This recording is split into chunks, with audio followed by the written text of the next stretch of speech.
Mr. McKinley for 5 minutes. Thank you, Mr. Chairman. I really hadn't intended to speak. I thought this was going to be something your bill would pass through relatively quickly with that. But I've listened to the debate on a couple of the issues that have been raised. One was talked about asthma and health standards. If someone would just pay a little bit more attention to the EPA's own reports that are indicating that indoor air quality is far more dangerous than outdoor air, as much as 100 times worse. And when people spend 90% of their times indoors, we've not been able to demonstrate that the disease or the health risks that they're addressing or facing have been caused by outdoor air or indoor air. So you can walk through a park a mile away from a powerhouse and be 100 times safer than breathing air in your own home or in your office. But yet we keep attacking our coal-fired powerhouses across America because it's easy to blame them. We're there to really address our indoor air quality. California, surely the gentleman from California has read their law.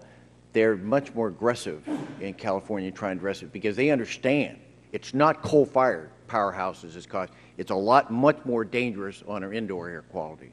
But let's go to some of the other matters that were also talked about what answer do we have? I think what we're trying to do... David, excuse me for interrupting. Would you speak into your microphone? I've been told that on the TV they're not picking up your voice. The air quality, the issue of trying to address the climate change, I think we're doing it in a bill that's going to be on this omnibus bill, where we're reversing a decision from this administration not to fund coal-fired powerhouses in Africa. Because what's happening in Africa has been the fact, and Al Gore and others have been talking about that the burning of the tropical rainforests in Africa and South America and elsewhere is 6 times worse in our energy, our CO2 emissions into the world. 6 times worse. And all they want, the people in Africa, want to build a powerhouse so that they can cook with electricity. They can heat their homes. And we're saying, because the World Bank and the Export-Import Bank and the Treasury are saying, we're not going to loan you any money.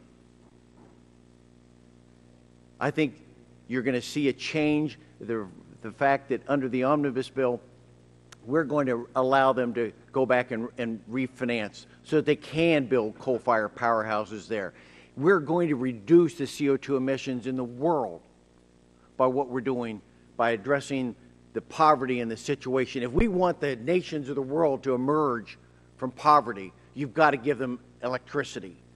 And when they have to tear down their tropical rainforests to burn their wood so that they have heat for their home or they can cook, we're impoverishing a whole section of our world. That's not right. And they're contributing so much, unfortunately, to the CO2 emissions. So what we're doing under this administration said he wants to maintain them at a status quo.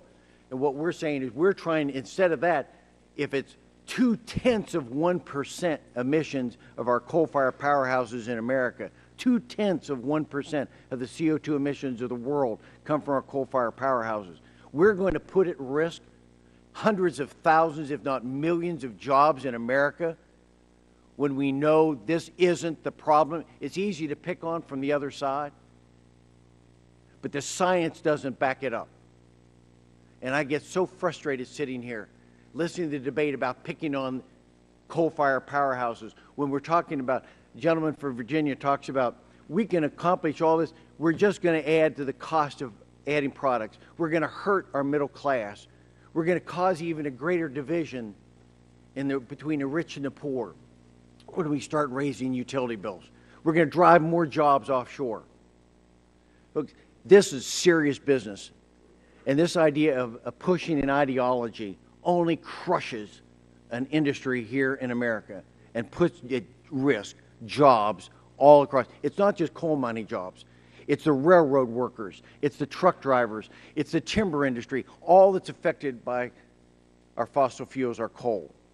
Let's be careful about it. Instead of playing an ideological fight, let's find out where the real fight is, and that is to get our people with jobs again.